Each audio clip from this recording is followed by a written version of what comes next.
Na-scam din kami. Na-depress talaga kami. Kasi malaking pera din yung nawala sa amin. So yun, what's up guys? Nandito tayo ngayon sa Banlic, Calamba, Laguna. At kasama natin ngayon si Miss Juvie Bio. Owner siya ng Juvie's Beauty Land Salon. Hi po. Hi ma'am. Hi. Hello po. Kwentaan mo naman kami ma'am na yung mga experience mo or yung mga pinagkakabisan mo. Ngayon, sa umaga, mag-workout ako. Nagsusumba ako. After nun, start naman ako dito sa salon. Siyempre, antay ako ng mga client. Meron din mga naka-schedule na, meron mga walk-ins. Anong tawag mo dito? Bali, meron po akong 4 na staff. Mostly po doon is working student. Yung mga working student, talaga yung kinuha ng tao or sila yung nagsasabi na magpapaturo sa kanila? Siguro, dahil gusto ko rin makatulong sa kanila kasi nag-aaral ka, kailangan mo ng financial. Sabi ko, sige, pasok kayo dito sa salon. Paano ka nag-start mag-salon? Siguro, nag-start ako nung naisipan kong mag-aral. Kasi hilig ko talaga siya. Nung panahon na yon, humina talaga yung online selling. Pero yung online selling na yon, dati marami pa ako naging work. Naging sales clerk ako sa isang mall. Naging production operator. Service ko rin din ako sa mga fast food. Naisipan ko mag-online para makatulong ako sa husband. Na-experience pa ako na yung pagsubok sa buhay natin na hindi mo naman aakalain na mangyayari yun. Kasi syempre, nag-boom din yung online ko. Tapos biglang nawala yung mga seller ko. Baka nag-struggle ka din, no? Yes! Hindi naman ako talaga totally na successful na agad. Na-scam din kami. Anong ginawa niyo? Na-scam? Na-depress talaga kami. Kasi malaking pera din yung nawala sa akin. Kumbaga, kailangan yung tapos No, na oo. Diba nag-online selling ako tapos mawawala lang ng isang iglap dahil sa may nanloko sa akin. Bali, nung nangyari yung scam na yun, ma'am, tinigil mo na yung online sale?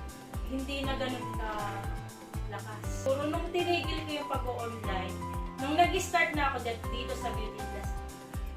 Kailan mo inumpisahan? Start muna ako sa pag-eyelash extension. Tapos naisipan ko ngayon mag-aral ng hairdresser. Sabi ko sa asawa ko, Be, mag-aaral ako na. Nung una, kontra pa siya kasi nga diba, galing tayo sa pandemic, talagang wala. Wala talaga financially. Sabi niya sa akin, anong maalhin mo dyan? Wala mong gagastusin mo dyan. Pagpasok mo, pamasahin mo. Yun sabi ko, dahil sa gusto ko talaga yun eh. Yun na lang yung paraan ko para magawa ko yung pangarap ko. Kasi pangarap ko talaga siya. Pero hindi ka natakot, no, ma'am? Hindi talaga ako natakot. Baka Kasi nagpakiramdam mo, pakiramdam ko, magiging successful. kung para sa'yo talaga, ibibigay yan ni Lord.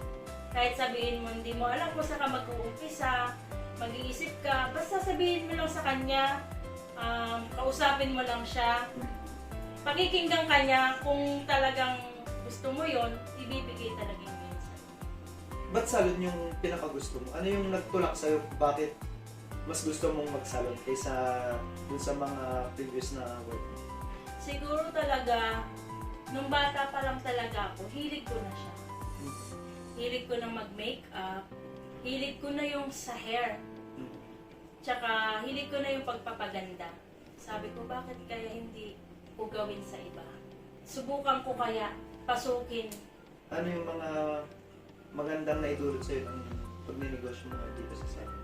Sa ngayon talaga, sobrang saya. Kasi habang ginagawa ko yung trabaho ko, habang ginagawa ko magpaganda ng ibang tao, natutuwa ako pagka nagugustuhan nila yung gawa ko, na-appreciate nila yung gawa ko, at saka siguro nagiging creatives ako, at saka financially na din. Nagiging smooth yung buhay natin. Hindi na ako namumroblema sa Pang-araw-araw. Oo, pang-araw-araw isa yon, at saka sa mga bills namin. Hindi na ako na-stress kung saan ako hahanap, saan ako hahagilap kasi may pambayad ako. Siyempre yun yung kagandahan yung nabigay sa'yo ng salon. Pero ano naman yung mga worst na experience mo? May nambuli ba sa'yo nung nasa salon ka? Meron ako mga na-encounter na may sasabihan ka na ang pangit ng gawa mo, ang pangit mong magganito. Siyempre, siguro hindi ko para kikimkimin yon. Siguro, paano kaya naging pangit? Hanapin ko yung problema, paano ko pagagandahin yung isang bagay na pangit ako sa ganito. Pero anong ginawa mo naman nung nagsabi sila na gano'n, nasaktan ka? Siyempre nasaktan ka. Medyo nasaktan Pero ako, anong ginawa pero mo? Ginawa mo lesson? ginawa ko talagang lesson kasi kung kikimkimin mo yon at magagalit ka, walang mangyayari. Siyempre, kung gusto mo talagang aralin, nagre-research ako kung saan ba magandang mag-aral, saan ba pwedeng ma-improve yung sarili ko para may apply ko ng maayos sa kliyente. Ito na yung mga inaral mo. Sa testa ka mo naman. Oo, dito ako nag-aral sa may Calamba, CMDC dito. Under siya ng TESDA. Pero ano yung mga inaral mo? Hairdresser na. Oo, hairdresser. Nag-nails din ako. Tapos nag-aral naman ako sa iba na nag-eyelash. Hindi sa testa yun, ma'am, yung eyelash. Hindi. Ano yung mga services ng salon? Marami. Meron kami ditong hair rebonding sa hair, sa nails, sa eyelash extension. Meron din akong baby glue. Meron din ako microbleeding, microshading. Makeup artist din ako. Makeup Oo, artist. nagme-makeup din So, ako. ang dami nun. Kung pupunta ka pa lang dito, paglabas Oo, mo, ganda na. pag kung gusto nila ng service na Package. na, matatagpuan lang nila dito yan. Pasok mo, paglabas mo, yun na lahat. Oo. Yun nga, Hindi ka na actually yung hindi ka ibang na mga maghahanap. client ko ganon. Lahat na ng services na pwede ko yung offer, na-abili nila sa akin. Para isahan naman. Para isahan na lang. Anong may papayo mo naman nun sa mga nagbabalak pasukin yung pagiging hairdresser? Siguro ang may papayo ko, isipin muna nila kung gusto talaga nila. Kung talagang passion talaga nila yon, kailangan nyo talagang aralin ng maigi. Kasi hindi rin basta-basta ang Pagiging hairdresser. Posible ba na magtayo ng salon kahit wala kang idea kung paano ito patago? posible, pero sa akin talaga, kailangan mo talagang aralin. Kaya ako napasok dito, inaral ko muna. Hindi ka natakot? Hindi ako natakot kasi alam ko naman sa sarili ko na kaya. Ano yung mga diskarte mo na ginawa para maabot ang pangarap? Nag-start ako sa home service hanggang sa may nag-walk-in na sa bahay. Hanggang sa, siguro tinarabaho ko talagang mabuti. Hanggang sa nagugustuhan nila yung gawa ko, nire-repair na ako sa iyo. Tsaka dapat magaling kang makisama. May encounter mo yung iba't ibang ugali ng client. Merong mabait, merong masungit, merong maselan. Dapat alam mo kung paano sila i-handle. Paano mo malalaman kung maselan yung isang tao? Pagpasok pa lang niya, makikita mo na siya. Kung maselan na siya. Yung pakiramdam niya. Pero siyempre talaga, dapat hindi ka takot. Kung maselan man siya, alam mo kung paano siya i-handle. Bigay mo talaga yung best mo. Makita nila yung concern mo, sa iyo talaga yung magpapagawa. Yung mga taong hindi maselan, kahit ano na lang pwede. Hindi rin. Dapat kahit hindi siya maselan, tatanungin mo pa rin siya na okay lang ba yung ganitong ayos sa'yo.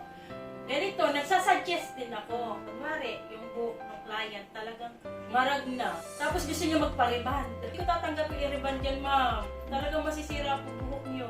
Ganon. Kung gusto niyo, ma'am, iti-treatment natin yan. In-offeran nyo ng iba. Opo, ino-offeran ko po ng ibang services. Kahit maselan or hindi, same pa rin yung service natin. Same po. Same pa rin. Walang pagkakaiba. Porque hindi naman siya maselan. Kung ano na yung outcome ng gawa mo, yun na lang yun. Yun na lang. Kumbaga, Hindi po talaga ganda. kailangan masasatisfied pa rin yung Yes, customer. yun kasi yung vision ko talaga na lahat ng papasok sa salon ko, magiging satisfied sa resulta ng gawa ko. Gawa man ng staff ko, gawa ko. Magbigay ka ng tips, ma'am, kung paano maging successful. Unti-unti mo nang naabot yung pangarap. Para sa akin, hindi ko naman sasabihin na successful na ako. Siguro, maging mabuti ka lang na tao, marunong kang makisama, gawin mo yung gusto ng client, Pero wag mong gagawin yung gusto nga ng client, di ba? Tapos hindi Ikakasira naman, mo. ikakasira ko naman, wag. Bigay mo yung best mo. Kahit sabihin mo na hindi ka ganun kagaling, mahirap magsabi ng magaling ka. Marunong. Marunong lang. Be humble always. Sa mga competition mo, may mga experience ka na? Meron sa ILAS Extension. Naging champion po ako sa ILAS Extension. First time. First time yun. Opo, first time po. Pero sa hair naman, nagbabalak ako.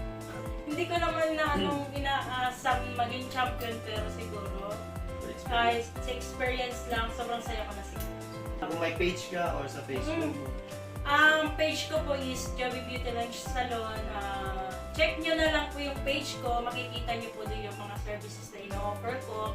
Tapos may main account. Message nyo lang po ako sa Joby Bio.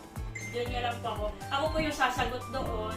Kung gusto nyo pong magpa-eyelash, magpa-ribbon, magpa-hair color, dito lang po yan matatagpuan sa Joby Beauty Lunch Salon. Dito po naka-located sa Block 12, Lot 8, doon kasi Homes, Kalambalag. so yun guys, tapos na yung interview natin kay Ma'am Jovi. So yun, nagpapasalamat tayo pero ang kanyang invitation natin. At salamat ma'am. Thank you!